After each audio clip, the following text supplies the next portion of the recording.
We are a peaceful nation. Cardinal Brislin is one of the most senior Catholic leaders in South Africa. We gather together today to pray.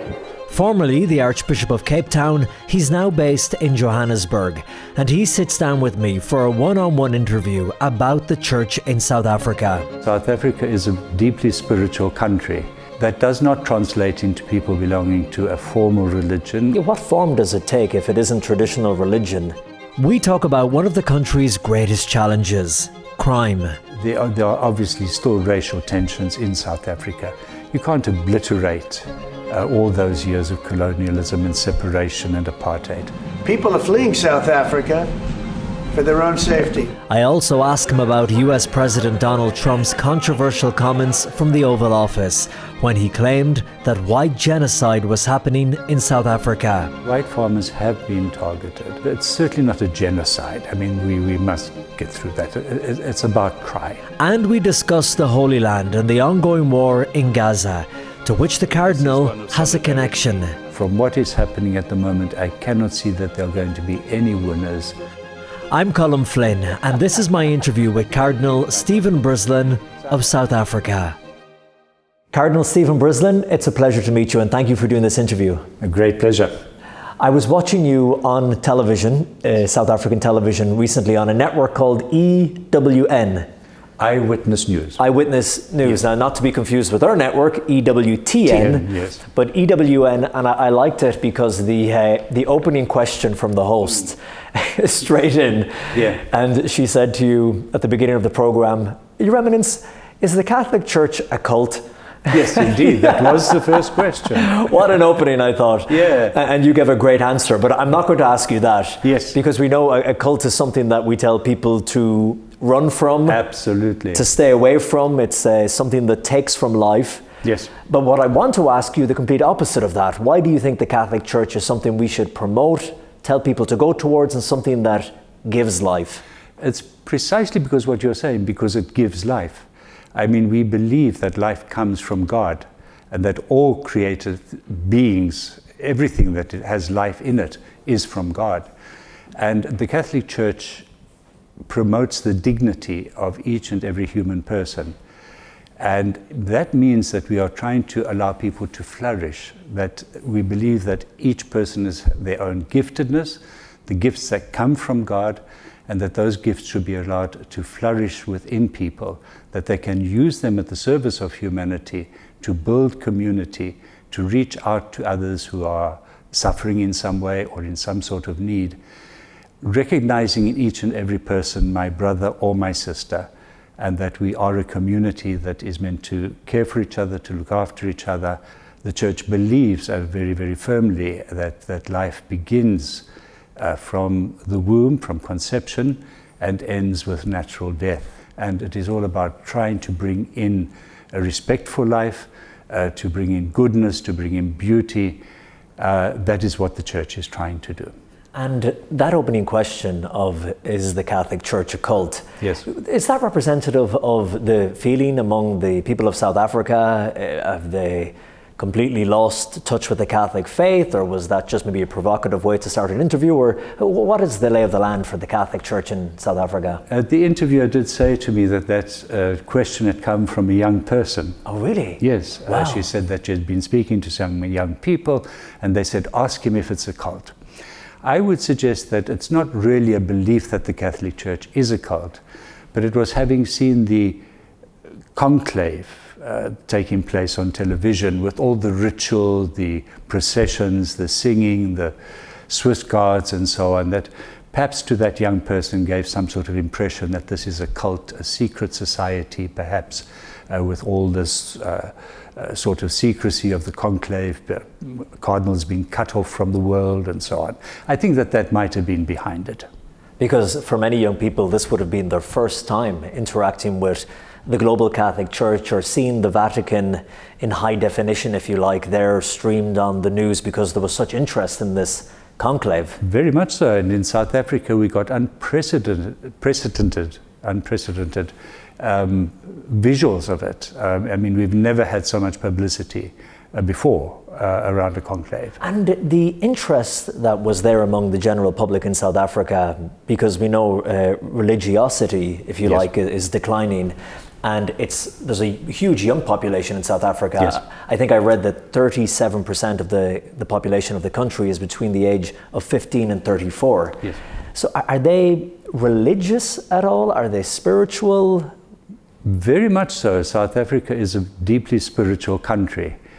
That does not translate into people belonging to a formal religion or people going to church services or to Mass on a Sunday, but there is a great belief in God, a transcendent being, if you like, a great belief that life doesn't end at death. Yeah, what form does it take if it isn't traditional religion? If the belief is there in God or a higher power? It would be African traditional religion, belief certainly in the ancestors and the power of the ancestors over human life. But through all of that, there is a concept of a greater being, who we would call God.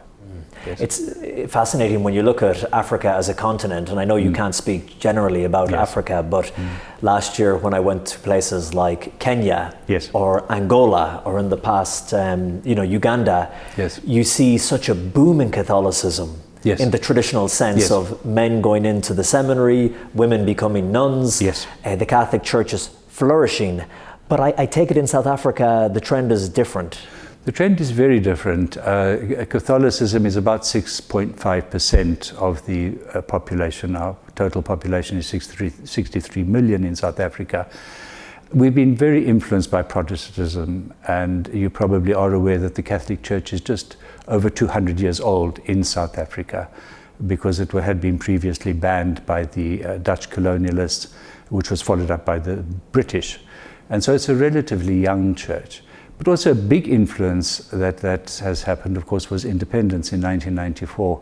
After years of colonialism and apartheid, there was that euphoria, if you like, of independence, and the belief that everything was going to just be wonderful now. People would have opportunities, they would have work, they could study. And I think that led to some sort of decline, for example, in vocations. I was interviewing your brother Cardinal recently, Cardinal Wilfred Fox Napier, formerly the Archbishop of Durban. Correct. And we were talking about some of the challenges and the problems in South Africa today. The crime, the corruption that is still there. We even talked about Donald Trump's meeting with the South African president in the Oval Office, and Donald Trump saying there was white genocide in the country and so on.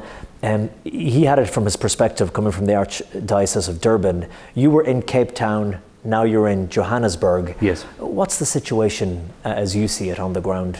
Well, I think those very things that you mentioned, I mean, we are really battling with crime, and it's very noticeable, particularly in Johannesburg, where we've got this just a general sense of lawlessness. I remember being there before in South Africa, Your Eminence, in 2012, and when we were filming in Port Elizabeth, the Windy City. Oh, yes, indeed. But we spent some time in Johannesburg, and they told us if we were driving and we came to a traffic light, but if you felt unsafe, you were allowed to break the red light. It would be permissible. That's absolutely correct, and the very sensible thing to do in certain parts of town anyway, and I certainly would do that in Johannesburg in certain parts. I don't particularly like driving at night now in Johannesburg. So it's that general breakdown of the sense of law and order, sense of understanding that the law is there to protect life and to protect other people. So that certainly is one of our biggest problems, is crime. We've got a very high murder rate, gender-based violence, family violence, terribly high rates, a high rate of rape. Accompanying that, of course, is the unemployment rate. I mean, so many young people just can't get work. And that makes the problem much worse, because they're on the streets, they're frustrated, they start turning to drink or to drugs. And that just makes the problem much, much bigger. But it's not all negative, and I think it's very important for people to understand that, because we're a young democracy, and the democratic structures are holding out, even though they've been under attack. Most particularly the judiciary has been under attack, but is holding out as an independent body and as part of the whole balance of power. We have freedom of speech. and I can say anything I want to about the president, and I know that I'm not going to be dragged out of my bed at night or something like that. So I think there is very much the positive. It's not all doom and gloom, but we do face enormous problems. Big challenges. And you mentioned the gender-based violence, and I know that what's been in the news recently is the question of race-based violence. Yes. Any credence to that? White farmers being targeted specifically and murdered for the land to be reclaimed? It's a tragic situation because white farmers have been targeted, and but it's certainly not a genocide. I mean, we must get through that. It's about crime. There are obviously still racial tensions in South Africa. You can't obliterate all those years of colonialism and separation and apartheid in a single generation. It's something we've got to keep on working at. But it's lovely to see the young people, particularly, who have friends across the colour line, and they don't notice the difference in terms of colour and culture. You want them colourblind. Yeah, exactly. And it's lovely to see them walking along the street, chatting and laughing and just being young people. How involved is the Catholic Church in the poorer areas? Like, for example, when I was there in 2012, we filmed in the township of Missionvale with an Irish nun, Sister Ethel Normoyle, who has since sadly passed, and I gather you knew her as well. There for doing incredible work for 70 years, but helping the people with the problem with HIV and crime and everything. But is the church like that across the country in all these pockets and areas? Absolutely, because I mean the majority of Catholics are from poorer circumstances. And that's where most of our ministry is in townships, in rural areas, caring for people. But you can see how the old apartheid structures still affect the church, because very often a parish would have 3 churches based on the old colour lines. You had a church for whites, a church for coloureds, which of course in South Africa means mixed race, and then a church for blacks. And the question we face now is, what do you do? I mean, do you then say, okay, well, this is just going to be the one parish church? Or do you say, well, actually people do like to pray in their own language, they like to pray in their own cultural way? Can you not then say, well, we preserve those 3 churches, but come together for confirmations, First Holy Communion, family days, that sort of thing? It's a difficult challenge, isn't it? It's more complicated than you would first think when looking at the issue. Yes, and we're dealing with human beings, you know, with all our beauty and all our flaws as well. Yes. Warts and all, as I say, Now, you're a man who wears many hats, and one of them is that you are the Grand Prior, and correct me if I'm wrong, of the Southern Africa delegation of the Holy Sepulchre of Jerusalem. Yes. And this is a lay organisation that looks after the Holy Land. It encourages charity works there in Jerusalem and the Holy Land in general. And you've been there a number of times. Given what's happening at the moment, what's your take on the war between Hamas and Israel and the terrible things that are happening? I've been to the Holy Land a number of times, to Israel, I've been to the West Bank, I've been to Gaza at least 3 or 4 times. I've been to Jordan, of course. To me, it is just such an enormous tragedy. It is such a tragedy, and from what is happening at the moment, I cannot see that there are going to be any winners. I think it's just going to perpetuate the tensions and the divisions into the future. War is not going to solve the difficulties and the challenges that they're experiencing. Dropping bombs and killing people is only going to create more resentment among people, more anger, more hatred. And there's only one way, as far as I can see, to resolve it, and that is through diplomacy, through dialogue, trying to find a solution that enables people to live together. It's never an easy thing. South Africa always gives me confidence that it can be done, the hope that it can be done, because I expected South Africa to descend into a bloodbath of civil war in the 80s, that I really believed that this was just going to be a bloodbath. And then we had 1994 and a peaceful transition, a remarkable thing. And that has given me the hope for the Holy Land as well, that something could be done, but certainly not through violence. Do you think the willingness is there on behalf of Hamas, on behalf of Israel? I can't see any willingness at the moment, to be honest. When I interviewed Cardinal Pizzaballa, the Latin Patriarch, I asked him about peace, and he stopped me and he said, I think that train has left the station. Yes.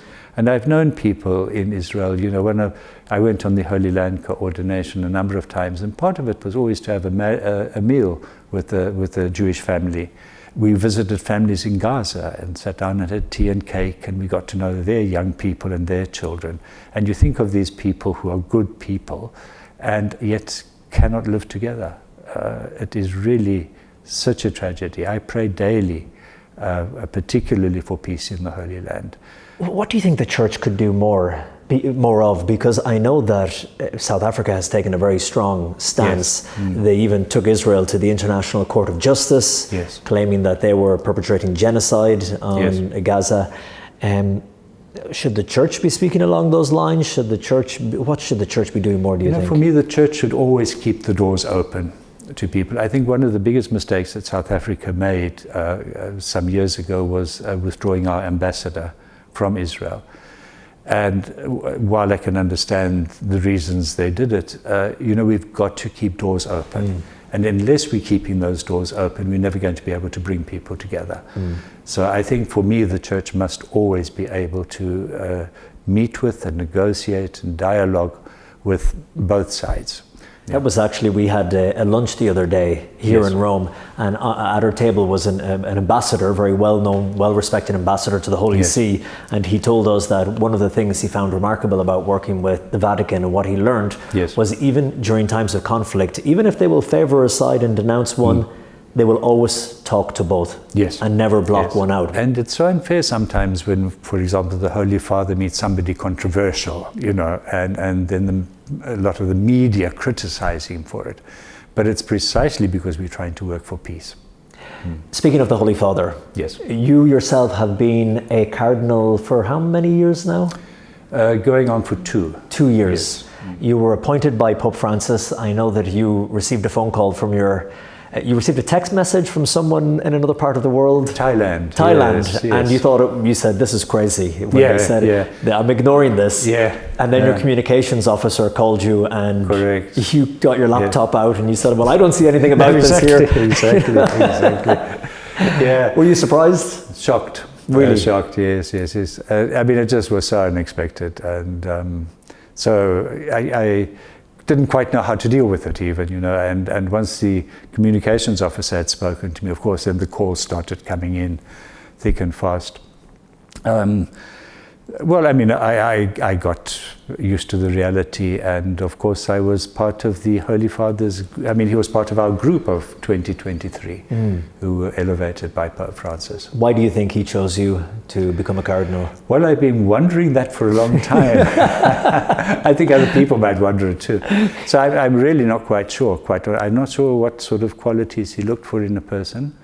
All I can say is that I just resolved to say I'll try and do the best I can to be of service to God's kingdom and service to the church. You went into your first conclave then after yes, the passing of Pope Francis. Yes. What was that experience like for you personally? To me, it was a deeply spiritual time, a very, very, very a time of recognizing the enormity of what we were doing, the solemnity of it, the importance of it, and also that I really felt that God's Holy Spirit was among us. I think for me personally, within myself, in the conclave, I was really praying and really struggling with saying I would like to choose the person according to my conscience as much as I possibly can. With all honesty, who I believe would be the best person, not the person I like the most necessarily, but the person who would be best for the church and for that ministry of the papacy. Is that a hard thing to split in your mind, listening to your own inner voice of, well, I know this person, I've got a good relationship with them, it might even be good for me if that person becomes Pope, yes, well, and then deciphering what's the voice of the Holy Spirit speaking to you? How do you... Yes. It is a split, and you could. What I felt, I can only just pray to God, to help me to say, make the most honest decision you can make when you vote. To me, that name of the new Holy Father just emerged. It wasn't really being maybe in certain circles it was being mentioned, before the conclave, but I had not heard that name. And so for me, it just sort of emerged like that. And if I didn't believe this was the work of the Holy Spirit before the conclave, I certainly believe it now. Isn't that wonderful? Absolutely wonderful. It's the same when I was asking you there, how do you know? I saw someone else ask you that on television once about your vocation. Yes. You said you felt God was talking to you. And yes. they said, well, how do you know God's talking to you? And you said, well, really, you don't. Yeah. You take a leap of faith. Yes, it's always must be a leap of faith, yes. And you made a good point. The same in marriage, you said, or any vocation, that you hope it's the right thing to do and you take a chance. And yes. Has it paid off for you? Oh, I think so. I don't regret being a priest. I mean, there have been good times and difficult times, times of questioning, times of doubt at times. But really, I am so grateful to God and so grateful to the people I've served. I mean, I would not be I don't want to blame anybody, but I wouldn't be the priest I am without others, without the community that I served. I mean, I've often said that really, as a priest, I felt I've gained far more from people than I've actually given to people. I think we're in such a wonderfully privileged position as priests because we serve people, we're part of their families, they open their doors to us. It's a wonderful relationship between a priest and his parishioners. And I think, that's one thing that we really must promote in the world, throughout the world, is particularly family life. And we were talking about South Africa a bit earlier, but family life is really suffering in South Africa. So many broken families, so many young people growing up not knowing who their father is. And if they do know who their father is, the father is absent very often. And I think that, being a parish priest and serving people with all their joys and their sorrows and their wholeness and their brokenness, it's made me just realize more and more how important it is for people to commit themselves to each other in marriage and in family.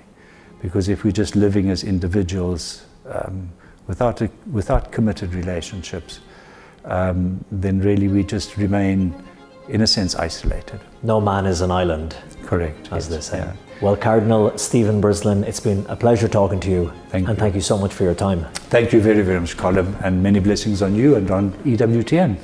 That was a good rehearsal. We'll record that now.